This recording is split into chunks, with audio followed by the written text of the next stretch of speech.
ناظرین، بریک سے پہلے ہم بات کر رہے تھے ڈاکٹر فیصل وسیم کے ساتھ رمضان میں ہاضمے کی خرابیوں کے متعلق.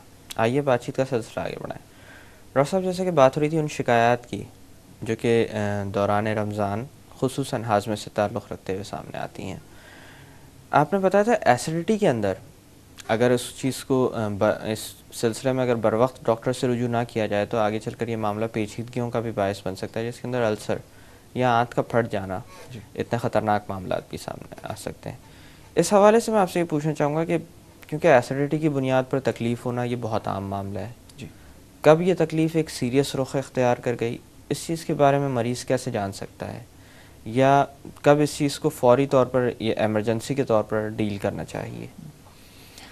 پیشنٹ جب ہمارے پاس آتے ہیں تو ہم جب ہسٹری لے رہے ہوتے ہیں پیشنٹ سے اور جب معائنہ کر رہے ہیں تو ہم اس کے اندر 3-4 جسے ہم اپنی میڈیکل ٹرمینالوجی میں الارم سائنس کہتے ہیں.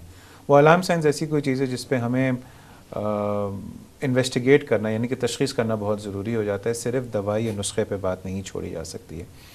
اس میں یہ ہوتا ہے کہ اگر پیشنٹس یہ ہمیں کہیں کہ بہت سالوں سے علاج کر رہے ہیں اور فرق نہیں پڑ رہا ہے، یا اس کے علاوہ اگر پیشنٹس کہہ رہے ہوں الٹی آ رہی ہو یا الٹی میں خون آ رہا ہو، یا کالے رنگ کے پخانے آ رہے ہوں، یا پخانے میں خون آ رہا ہو، یا وزن کی کمی ہو. اب یہ 4-5 چیزیں جو میں نے آپ سے ذکر کیا یہ ہمارے لیے الارمنگ ہوتی ہیں، اور یہ پھر بہت ضروری ہو جاتا ہے کہ دوائی کے ساتھ ساتھ تشخیص کی جائے یہ معلوم کرنے کے لیے کہ ایگزیکٹ نوعیت ڈیزیز کی کیا ہے. اور خدا نخواستہ اس طرح کی کوئی علامت ملتی ہے تو کیا علاج کا طریقہ کار تبدیل ہو جاتا ہے؟ علاج کا طریقہ کار بالکل تبدیل ہو جاتا ہے، کیونکہ دوائیوں کے ساتھ ساتھ پھر تشخیص ہوتی ہے، اور تشخیص سے جب پتہ چلتا ہے کہ exact state of the disease کیا ہے تو اسی کے بعد ٹریٹمنٹ ڈیفر کرتی ہے. ایز این ایگزامپل میں آپ کو دوں کہ اگر کوئی ہلکی پھلکی سی تذابت کبھی نہ کبھی کسی کو ہو رہی ہے تو ہم ایسے اکثر اوقات تو ٹیسٹ کراتے بھی نہیں ہیں، اس کے دوائی دے دیتے ہیں اور دیکھتے ہیں پیشنٹس کی پروگریس کیسی ہوتی ہے. لیکن وہ الارم سائنس جس کے بارے میں نے ابھی کچھ دیر پہلے ہی آپ سے ذکر کیا، اگر ان میں سے کوئی بھی ایسا پیشنٹ ہوتا ہے تو کچھ کیسز میں ہمیں پیشنٹس کو بعض اوقات ایڈمٹ بھی کرنا پڑتا ہے کچھ ٹیسٹ کرنے کے لیے، یا کم سے کم اس وقت یہ ٹیسٹ ضرور کیے جاتے ہیں اور پھر انڈوسکوپی کی جاتی ہے معدے کا معائنہ کیمرہ سے، تاکہ دیکھا جائے کہ اندر کی پوزیشن کیسی ہے، تاکہ علاج پھر اس طریقے کا کیا جائے. ڈاکٹر صاحب، جیسے ہم لوگ ایسیڈیٹی کی وجوہات کا تذکرہ کر رہے تھے تو آپ نے بتایا تھا کہ پین کلرز کی بنیاد پر یہ چیز سامنے آ سکتی ہے، یعنی سیلف میڈیکیشن بھی ایک طرح سے وجہ بن سکتی ہے.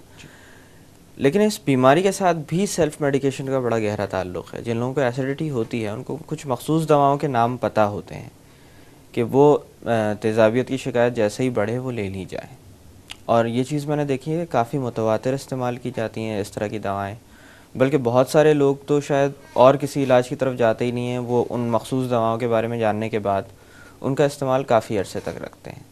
اس حوالے سے میں پوچھنا چاہوں گا کہ ان دواؤں کی وجہ سے جو کہ معدے میں تیزاب کی مقدار کو کم کرتی ہیں، کیا کوئی نقصانات سامنے آ سکتے ہیں؟ دیکھیں، جنرلی تو یہ دوائیاں سیف ہیں، لانگ ٹرم بھی اگر استعمال کیا جائے کچھ اسٹڈیز موجود ہیں کہ جنرلی سیف ہیں. لیکن میں پھر یہ کہوں گا کہ سیلف میڈیکیشن کبھی بھی اچھی نہیں ہوتی ہے.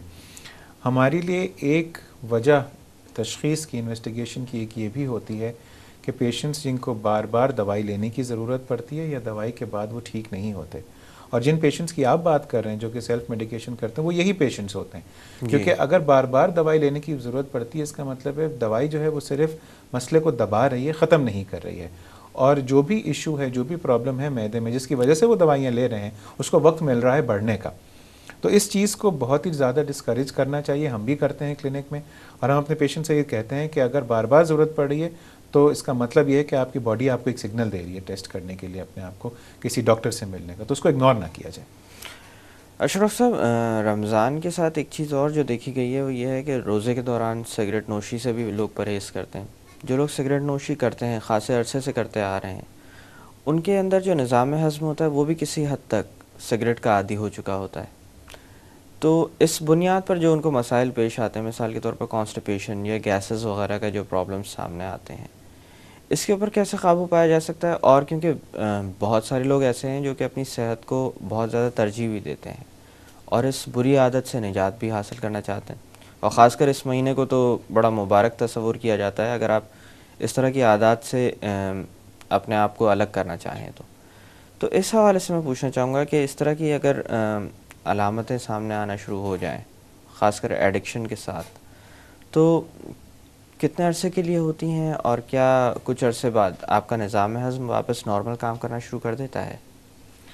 سگریٹ کے جو بے شمار سائیڈ ایفیکٹس ہیں ان میں سے آپ نے جیسے کہا جی، ایک یہ بھی ہے کہ ایک فزیکل اور ایک سائیکولوجیکل ڈپینڈنس ہو جاتی ہے کہ وہ نکوٹین کے بغیر پیشنٹس کو رہ لگتا نہیں ہے کہ پاتے۔ ہضم نہیں ہو رہا ہے کھانا، جی یا یہ کہ باول وہ پخانہ نہیں کر پا رہے ہیں، قبض ہو جاتا ہے. جی اور یہ ایک سائنٹیفک ویل نون فیکٹ ہے، دنیا بھر میں پیشنٹس کے ساتھ ہوتا ہے. لیکن بات یہ ہے کہ سگریٹ پینا صرف یہ دو مسئلے، یعنی کہ اگر ہضم کروانے کے لیے یا قبض توڑنے کے لیے سگریٹ پینا ایک بہت ہی ڈینجرس کنڈیشن لیڈ کرے گی، کیونکہ سگریٹ کے اتنے سارے اور نقصانات ہیں. اگر ہاضمے کا مسئلہ ہے تو پیشنٹس اگر چھوڑنا چاہ رہے ہیں اس مبارک مہینے میں تو اس کے لیے دوائیاں موجود ہیں ان کو ہیلپ کرنے کے لیے. اگر وہ صرف سگریٹ اس لیے نہیں چھوڑ رہے کہ جی ہاضمے کا مسئلہ ہو جاتا ہے یا قبض ہو جاتا ہے، تو اس کے لیے ہم لوگ ہیلپ کے لیے تیار ہیں. ہمارے پاس ایسی دوائیاں موجود ہیں جن کی مضر اثرات زیادہ نہیں ہیں. اور ویسے بھی پیشنٹس کو سگریٹ چھوڑنے کے بعد اگلے 1 سے 1.5 مہینے کے لیے کچھ دوائیوں کے سہارے کی ضرورت ہوتی ہے. اس کے بعد باڈی خود امپروو کر جاتی ہے سگریٹ کی غیر موجودگی میں، اور پھر ان کو دوائیوں کی ضرورت پڑتی نہیں ہے. جی تو اکثر لوگ اس کو ایک بہانہ بناتے ہیں سگریٹ نہ چھوڑنے کا. اس کو سمجھا جائے کہ یہ ایک صرف بہانہ ہے، اس کے جی بہت مضر اثرات ہیں، اس کو چھوڑنے کی کوشش کی جائے. اشرف صاحب، اسی طرح سے بہت ساری کولڈ ڈرنکس ایسی ہوتی ہیں جن کا ہم استعمال کرتے ہیں یہ سوچ کر کہ یہ ہاضمے کو بہتر کریں گی. جی. ان کا کتنا عمل دخل ہوتا ہے ہاضمے کو بہتر کرنے میں، اور ایسیڈیٹی جیسے معاملے میں کیا کولڈ ڈرنکس کی بنیاد پر کوئی فائدہ ہوتا ہے؟ قطعی طور پہ نہیں. انفیکٹ الٹا ہوتا ہے، ایکچولی نقصان ہوتا ہے. ہمارے یہاں لوگ یہ سمجھتے ہیں کہ کولڈ ڈرنک پی کے جو ڈکار آتی ہے لوگوں کو، اس کا مطلب ہے کہ کھانا ہضم ہو گیا. جبکہ وہ ڈکار اس لیے آتی ہے کیونکہ جو ڈرنک ہوتی ہے اس کے اندر کاربونک ایسڈ ہوتا ہے. جب وہ پیٹ کے اندر پانی کے ساتھ ملتی ہے تو کاربن ڈائی آکسائڈ جو کہ گیس ہے وہ ریلیز ہوتی ہے.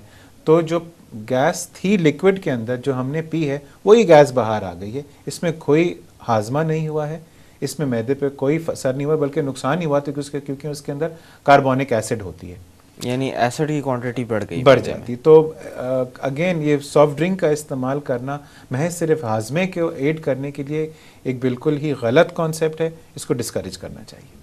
اچھا، اسی طرح سے جو لوگ طویل عرصے سے استعمال کرتے آ رہے ہیں کولڈ ڈرنکس کو، ان کے اندر بھی یہ دیکھا گیا ہے کہ وہ یہ کہنے لگتے ہیں کہ اب ہمیں ایسا لگتا ہے کہ کھانا ہضم ہی نہیں ہوتا اگر ہم کھانے کے بعد کولڈ ڈرنک نہ پئیں. تو کیا واقعی ایسا ہوتا ہے؟ اگین یہ سائیکولوجیکل ایک ڈپینڈنس ہے. لوگوں کو عادت اتنی ہو جاتی ہے ایک چیز استعمال کرنے کی. اور سافٹ ڈرنک ایڈکشن بھی ایک دنیا بھر میں ایک ریکگنائزڈ ایک بیماری ہے کہ لوگوں کو ایک سافٹ ڈرنک سے، کیونکہ اس کے اندر کیفین بھی ہوتی ہے، ایک ایڈکشن ہوتی ہے. تو ایسے لوگ پھر ایڈکٹیڈ ہو جاتے ہیں. ان کو پھر ایسا لگتا ہے کہ اگر ہم یہ سگریٹ کی طرح ہی ہے کہ اگر ہم یہ ڈرنک نہیں پئیں گے تو ہمارا ہضم کھانا نہیں ہوگا.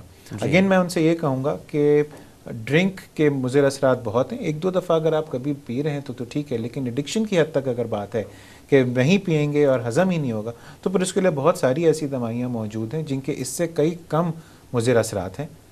ان کو استعمال کیا جائے اور ڈرنکس کو چھوڑ دیا جائے، کیونکہ اس سے کوئی فائدہ نہیں ہوتا. ڈاکٹر صاحب یہاں پہ تھوڑی دیر کے لیے باتوں کا سلسلہ روکتے ہیں. ناظرین، وقت ہوا ایک چھوٹی سی کمرشل بریک کا. بریک سے واپس آ کر رمضان اور ہاضمے کے متعلق مزید بات کی جائے گی. Stay with us.